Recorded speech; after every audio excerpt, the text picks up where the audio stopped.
Oh, hello everyone. How y'all doing today? Good afternoon. Well, I'm so excited because this is another episode of BookChow with Olivia Sose.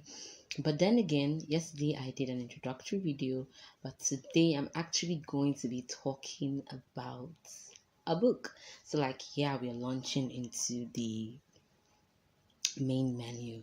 And today, the book we have on the menu, the book we're going to be chowing today is Don't Tell Mommy. Yeah, I showed you guys this book yesterday and I talked about it a bit on my wall and how sad it was. It's a very sad book. Good. And after reading this book, okay, let me give you a summary of the book for those of you who didn't see my post on this book.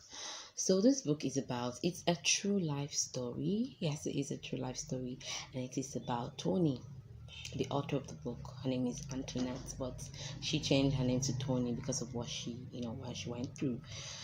She had a very happy childhood up until she was 6 years old, you know, and then she started getting sexually abused by her father. That did it was horrible, guys. It is horrible. I read this book and I was like, what? Is it possible for oh my god. I was shocked because there are a lot of things about this book that just makes you wonder. And the first thing I asked myself after reading this book was what really is family? When we talk about family, when people say, oh, my family is my everything, you can always fall back on your family. Family is this, family is that.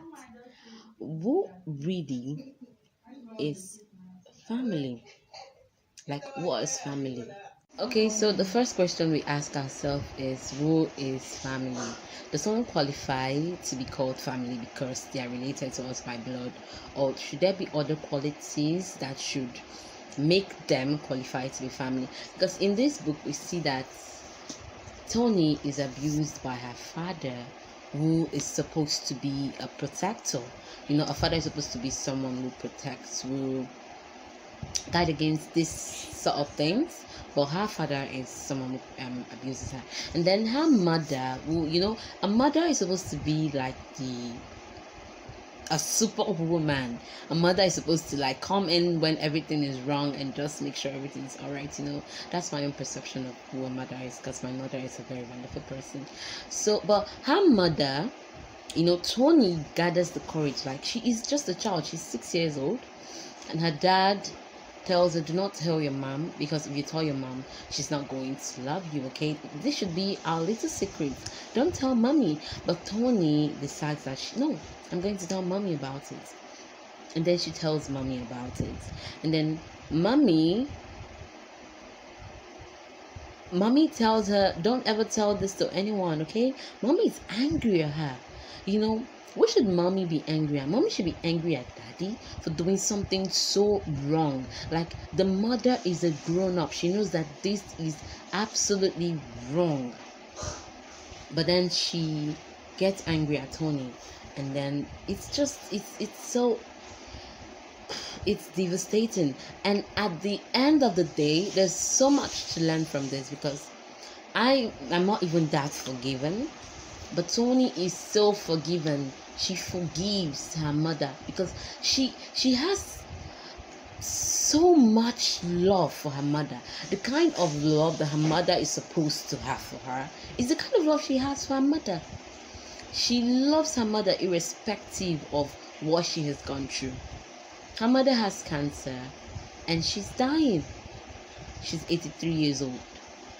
Throughout her years of living, she never called her daughter to say, oh, I'm sorry that this happened to you. Yes, I was at fault. Mommy was at fault. Mommy should have protected you. Mommy should have known better. She never did that. Instead, she called Toni only when she was dying. And Toni comes home goes to the hospital, and she's with her mother throughout her dying days, like till the end of her dying days. And the mom, there's an obvious struggle going on because the mom is always calling for a minister. But then you know what happens?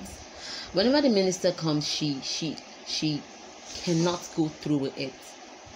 She's obviously burdened by what she has done to her daughter. But she's burdened, like she is burdened by it, but she's not courageous enough. So the only brave person in this story is Toni, that 6-year-old child who decided to forgive her mother. Yeah, she did. When Toni gets pregnant by her father, and then she told her mother knew that my husband is responsible for the pregnancy of his daughter. And you know what she did? She decided to take Toni to another town to have an abortion. Like, your 14-year-old daughter, you're covering up for the sins of your husband. Why? Because you want to remain married. Because to you, the value of your existence is surrounded, it's surrounding this whole marriage thing. You have to remain married, even at the expense of the happiness, of the well-being of your own daughter. And then the abortion goes like wrong. Toni is unable to ever give birth. Like, she would never ever give birth. This girl has done nothing wrong except being born into the wrong family. And then when the police gets involved, here, and their child service and all that, Toni never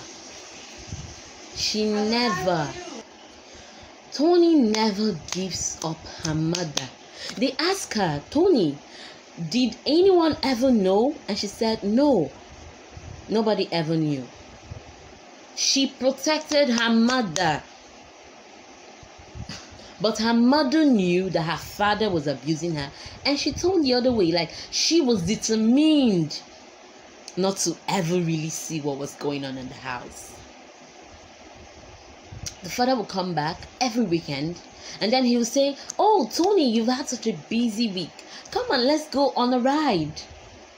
And you see your daughter, you see the agony on her face. She's pleading to you through her eyes. She's saying, Mommy, please, I don't want to go on a ride with Daddy. And you say, oh, Toni, how can you be so ungrateful? Father works so hard, and then he wants to take you on a ride, and you say no.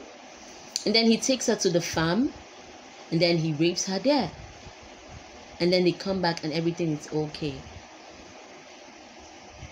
Toni, who is such a bright, intelligent girl, so brilliant, no longer concentrating in class, And that's the thing with abusers. They were staying in England with her grandma. Her grandma was living close by. He never exhibited that character, Everything was okay. And then suddenly he said, oh, let's move. He moved them, so they had to move from England to Ireland to his hometown, where he'll be comfortable to abuse his own family, because he knew that she wouldn't be able to tell anyone. And the mother is an accessory. Yes, she's an accessory to this crime, because what she does is that she withdraws her daughter from school, from the posh school the girl was in, a school where the teachers were attentive, where the headmistress was a woman who would have noticed that, oh, what's wrong with Toni? You don't look good today. What's happening? That's her thing. She now takes her child to a public school because she didn't want anybody to pay attention. Because that's what she's been doing. She's not been paying attention. She knows what's going on, but she's pretending like there's nothing going on.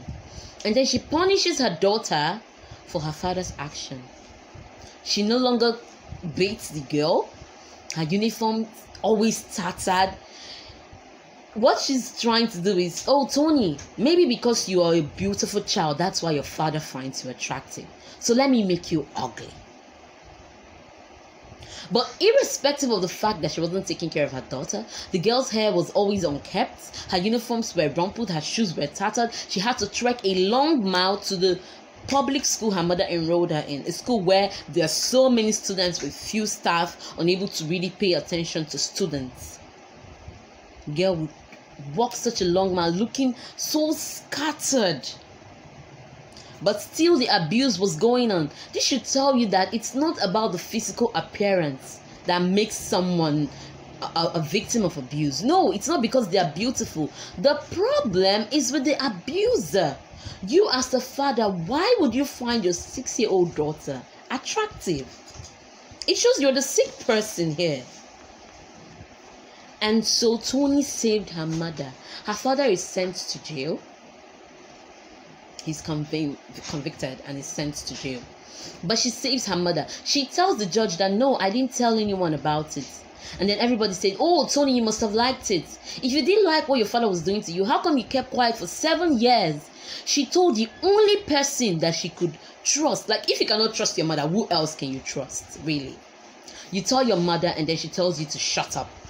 Who else will you tell? She was what? She was just 6 years old. Like, as a 6-year-old child, your mother is your confidant. You tell your mother everything. If you cannot tell your mother cannot protect you from your father, who else would you trust to protect you from your father? So that was the situation little Toni was in. And then, at the end of the day, this woman remained with her husband. Toni had to leave home. When she was old enough, she got a job, she left home. And then the man came back from prison and the woman accepted him. It's just a very horrible story. You have to read it yourself to understand my pain and my anger. People are so judgmental. Like, she's a kid, for crying out loud. Like, a kid. She is just a child. And you as a mother, you're supposed to... I'm not saying marriage is not a good thing, but I'm saying if you're going to give up your children's security, their protection, for the idea that you want to remain married, then there's something also wrong with you. Until the end of her life, she never apologized to Toni. She never said, oh, my dear, I did this, it's wrong. No, but Toni was there for her. It makes you think, like, what is family? What really is family? Family is deeper than blood, you know. It's deeper than blood ties. It's deeper than blood relationship. Okay, guys, so I've spent so much time talking about this book. But I'll see you all next time. And before another episode comes up, I'm going to tell you the book I'll discuss in the next episode. So thank you all for watching me, and thank you all for your encouragement. The last time, it was so nice, which is why this new video is up, because of all your encouragement. Thank you all so much. Bye.